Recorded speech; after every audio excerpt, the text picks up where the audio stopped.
Rolex दुनिया की एक शानदार लग्जरी ब्रांड जो अपने महंगी घड़ियों के लिए जानी जाती है। और इस $8 बिलियन के साम्राज्य की शुरुआत एक ऐसे अनाथ बच्चे से हुई जिसके पास कुछ भी नहीं बचा था, न माँ का प्यार और न ही सर पे पिता का हाथ। लेकिन उनकी डिटर्मिनेशन यानी कि इच्छा शक्ति ने उन्हें लग्जरी वॉचेस की दुनिया का बादशाह बना दिया। आज रोलेक्स की घड़ियां स्टेटस सिंबल बन चुकी हैं, जो सिर्फ टाइम ही नहीं बल्कि ये भी बताती हैं कि पहनने वाले का समय कैसा चल रहा है। सन 1981 में जर्मनी के एक छोटे से कस्बे में पैदा हुए हैंस विल्सडोर्फ केवल 12 साल की उम्र में अपने माँ बाप को खो दिए। हालांकि हैंस और उनके 2 भाई बहनों की जिम्मेदारी उनके अंकल ने उठाई और उनके पिता की प्रॉपर्टी को बेचकर जर्मनी के एक अच्छे बोर्डिंग स्कूल एर्नस्टिनम कोबर्ग में दाखिला करा दिया। हैंस जहां अपने माँ बाप की मौत के सदमे से उबर भी नहीं पाए थे, वहीं उनके रिलीजन और दूसरे कस्बे से आने की वजह से स्कूल के बच्चे भी उन्हें परेशान किया करते थे। लेकिन हैंस का मानना था कि उनके अंकल के डिसीजन ने उन्हें जल्दी आत्मनिर्भर बना दिया और उन्हें एहसास हुआ कि जिंदगी में अभी आगे बहुत कुछ करना बाकी है। इन सभी परेशानियों के बाद भी उन्होंने अपनी जगह स्कूल के ब्राइट स्टूडेंट्स में बना कर रखी। हैंस मैथ्स के साथ लैंग्वेजेस में काफी अच्छे थे, जिसने उन्हें फॉरेन में जाकर काम करने के लिए इंस्पायर किया। स्कूल के दौरान ही एक स्विस बॉय से उनकी दोस्ती हुई जो उन्हें स्विट्जरलैंड की कहानियां सुनाया करता था। और जैसा कि आपको पता ही होगा कि स्विट्जरलैंड दुनिया में अपने लग्जरी वॉचेस की वजह से जाना जाता है। 19 साल की उम्र में अपना ग्रेजुएशन कंप्लीट करके हैंस स्विट्जरलैंड के जिनेवा चले गए और एक पर्ल एक्सपोर्ट कंपनी में एज एन अप्रेंटिस काम करने लगे। लेकिन अचानक एक दिन उनके फ्रेंड ने उन्हें कूनो कॉर्टेन नाम की कंपनी में जॉब के लिए ऑफर भेजा, जो उस समय स्विट्जरलैंड की एक फेमस वॉच मेकिंग कंपनी थी। ऑफर को एक्सेप्ट करते हुए Hans English correspondent and clerk के पोस्ट पर काम करने लगे और आज उनके बचपन के लैंग्वेजेस का इंटरेस्ट काम आ गया। साथ ही उनको वॉचेस की एक्यूरेसी चेक करने और पैकिंग की भी जिम्मेदारी दी गई, जिससे वो हर तरह के वॉच बनाने का हुनर भी सीख गए। नौकरी को अभी 2 ही साल बीते थे कि सेना में अपनी सेवाएं देने के लिए उन्हें जर्मनी वापस जाना पड़ा। हालांकि कुछ दिन आर्मी में बिताने के बाद वो 22 साल की उम्र में फिर नए जॉब की तलाश में लंदन चले गए और एक हाई एंड वॉच बनाने की कंपनी में उन्हें बड़े पोजीशन पर काम करने का मौका मिला, जहाँ उन्हें कंपनी की सेल्स बढ़ाने की जिम्मेदारी दी गई। सिर्फ 2 सालों में ही उन्होंने कंपनी के साथ कई क्लाइंट्स जोड़े और कंपनी के बिजनेस को अच्छा खासा बढ़ा दिया। नौकरी के साथ ही उनके दिमाग में सेल्फ बिजनेस की भी प्लानिंग चल रही थी और उसके लिए जो कुछ भी जरूरी था वो सीखने की कोशिश करते रहे। और उसी दौरान उनकी मुलाकात उनकी फ्यूचर वाइफ फ्लोरेंस फ्रांसिस मैक्रोटी से हुई, जिसके साथ कुछ ही दिनों में उनकी शादी हो गई। हैंस विल्सडोर्फ घड़ी बनाने की बारीकियों को अच्छी तरह सीख चुके थे, अब बारी थी कुछ बड़ा करने की। और 1905 में हैंस ने अपने जीजा अल्फ्रेड जेम्स डेविस की आर्थिक मदद से विल्सडोर्फ एंड डेविस लिमिटेड के नाम से एक कंपनी स्टार्ट की। शुरुआत एक स्विस वॉच कंपनी हरमान एगलर के साथ पार्टनरशिप के साथ हुई, जब वॉच के पार्ट्स स्विट्जरलैंड से इंपोर्ट करके इंग्लैंड में असेंबल किए जाते थे। बिजनेस तेजी से आगे बढ़ा और जल्दी मार्केट में उनकी अच्छी पकड़ बन गई। हैंस एक वॉच लवर थे, लेकिन एक बात उन्हें हमेशा परेशान करती थी कि उन दिनों ज्यादातर जेंट्स पॉकेट वॉचेस यूज करते थे।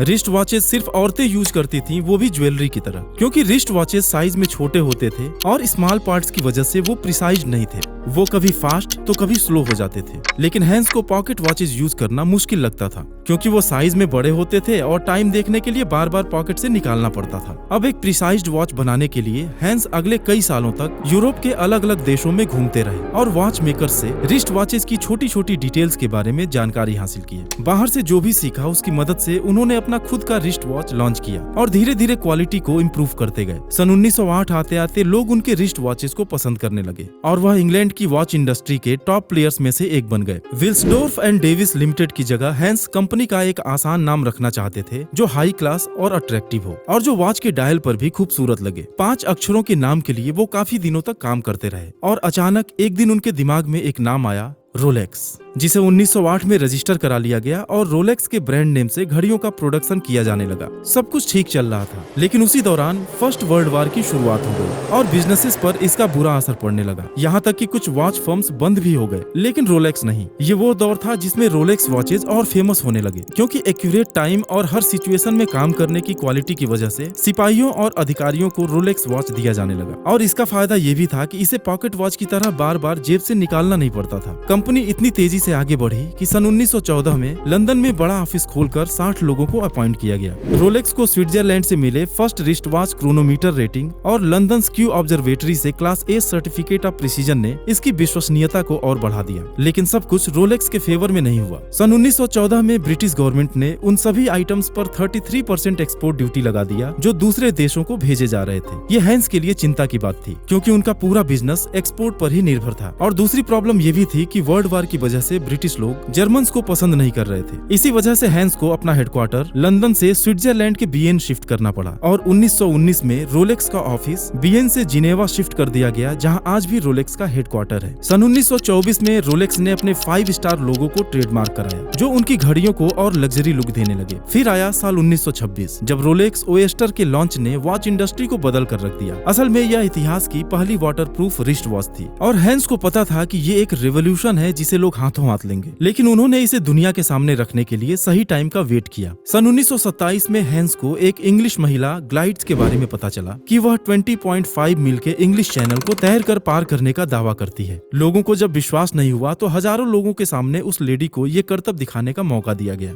हैंस को एक अपॉर्चुनिटी दिखी और उस लेडी के गले में उन्होंने रोलेक्स ओएस्टर वॉच को पहना दिया। असल में 10 घंटे लगातार बहुत ठंडे पानी में तैरने से उस लेडी का शरीर फ्रीज हो गया और लगभग 80% चैनल को पार करने के बाद ही उसे पानी से बाहर निकाल लिया गया। उस महिला का दावा तो पूरा नहीं हो सका, लेकिन हैंस का काम हो गया था। रोलेक्स ओएस्टर वॉच परफेक्ट काम करते हुए सबके सामने था। हैंस ने लंदन के डेली मेल न्यूज़पेपर में इस इवेंट का ऐड करके इसका और प्रचार कर दिया, जिसका असर ये हुआ कि लोग उस वॉच के लिए क्रेजी हो गए और रोलेक्स अब पूरी दुनिया में एक रिवोल्यूशनरी वॉच की तरफ फेमस हो गया। हैंस ने कुछ और बेहतरीन मार्केटिंग स्ट्रेटजीज के जरिए रोलेक्स के लिए मार्केट में एक हाइप क्रिएट किया। सन 1928 के फेमस ब्रिटिश मॉडल एवलिन ले से रोलेक्स का प्रमोशन कराया और सारे डीलर्स की शॉप पर रोलेक्स ओएस्टर को फिश बॉल में जिंदा मछलियों के बीच में रखा गया। सन 1933 में फिर एक न्यूज पब्लिश हुआ कि माउंट एवरेस्ट पर एक फ्लाइट के क्रू मेंबर्स रोलेक्स वॉच पहने थे और सेटिस्फाइड थे कि फ्लाइट के दौरान भी वॉच प्रॉपरली काम करता रहा। मार्केटिंग के अलावा रोलेक्स अपने न्यू मॉडल्स पर भी काम करता रहा और 1931 में रोलेक्स ओएस्टर परपेचुअल लॉन्च किया गया, जो इतिहास की पहली वाटरप्रूफ और सेल्फ वाइंडिंग रिस्ट वॉच थी, जिसमें मैनुअल चाबी भरने की जरूरत नहीं थी।